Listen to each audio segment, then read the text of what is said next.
বিশ্বজিৎ দে বলছি। বিশ্বজিৎ দে চ্যানেলটাকে অবশ্যই সাবস্ক্রাইব করবেন, লাইক করবেন। তো আজকে যে ভিডিওটা বানাচ্ছি সেটা হচ্ছে অজিঙ্ক্য রাহানেকে ইমিডিয়েটলি তাড়ানো দরকার কেকেআর টিম থেকে। কেননা এত খারাপ ক্যাপ্টেন্সি আমি জীবনে দেখিনি।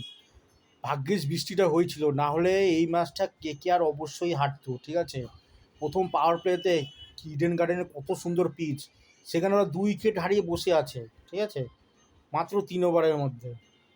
এটা আমি মেনে নিতেই পারছি না একদম। ঠিক আছে, 3 ওভারে যদি 50 রান হতো তখন 2 উইকেট পড়তো, সেটা মানা যেত। কিন্তু রানও হয়নি, উইকেটও পড়ছে। এটা তো এইভাবে তো চলতে পারে না। ঠিক আছে, তো কেকেআর জানি না কেন অজিঙ্ক্য রাহানেকে নিয়েছে। টানা 17টা ম্যাচের মধ্যে 4টে মাত্র ম্যাচ জিতেছে কেকেআর। ঠিক আছে, সেই ক্যাপ্টেনকে এখনও পর্যন্ত টেনে নিয়ে চলছে। ঠিক আছে, জানি না যে কেকেআর কী করবে এবারও মনে হয় সবার লাস্টে থাকবে।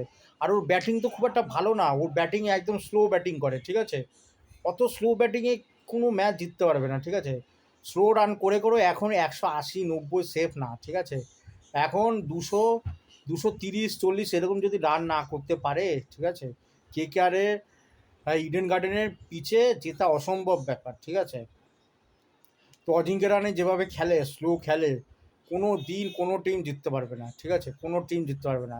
জানি না কেন অজিঙ্ক্য রাহানেকে নিয়েছে। অজিঙ্ক্য রাহানে ভেঙ্কি মাহেশ্বর এত এত গর্দভ লোক। ঠিক আছে, ভেঙ্কি মাহেশ্বর আসলে ক্রিকেটের বিষয়ে কিছু জানেই না। ঠিক আছে, ভেঙ্কি মাহেশ্বর একটা গর্দভ লোক। ঠিক আছে, একদম গর্দভ।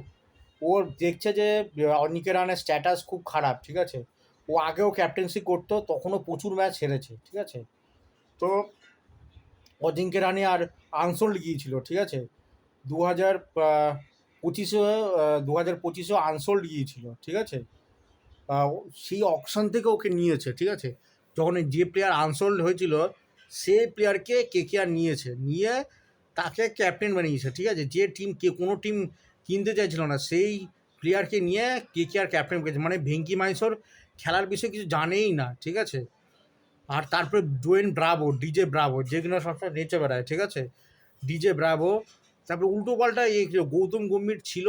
ঠিক আছে, তারপরে তার ম্যানেজমেন্ট ছিল, অনেক ভালো ছিল। ঠিক আছে, যখনই গৌতম গম্ভীর আসে তখনই কেকেআর টাইটেল জেতে। ঠিক আছে, গৌতম গম্ভীর ছিল, অনেক ভালো ম্যানেজমেন্ট ছিল, প্লেয়ার খারাপ নেই।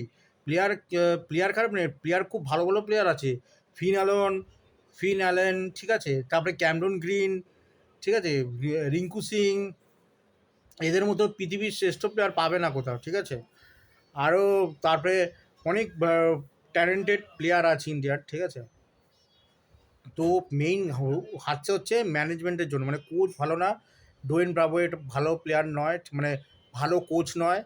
তারপরে অজিঙ্ক্য রাহানে খুব ভালো ক্যাপ্টেন্সি করতে পারেনি। ঠিক আছে, তারপরেও খেলেও খুব স্লো খেলে। ঠিক আছে, তো ওইভাবে খেলে কোনো টিম ম্যাচ জেতাতে পারবে না। ঠিক আছে, তো বিশ্বজিৎ দে চ্যানেলটাকে অবশ্যই সাবস্ক্রাইব করুন, লাইক করবেন। ধন্যবাদ।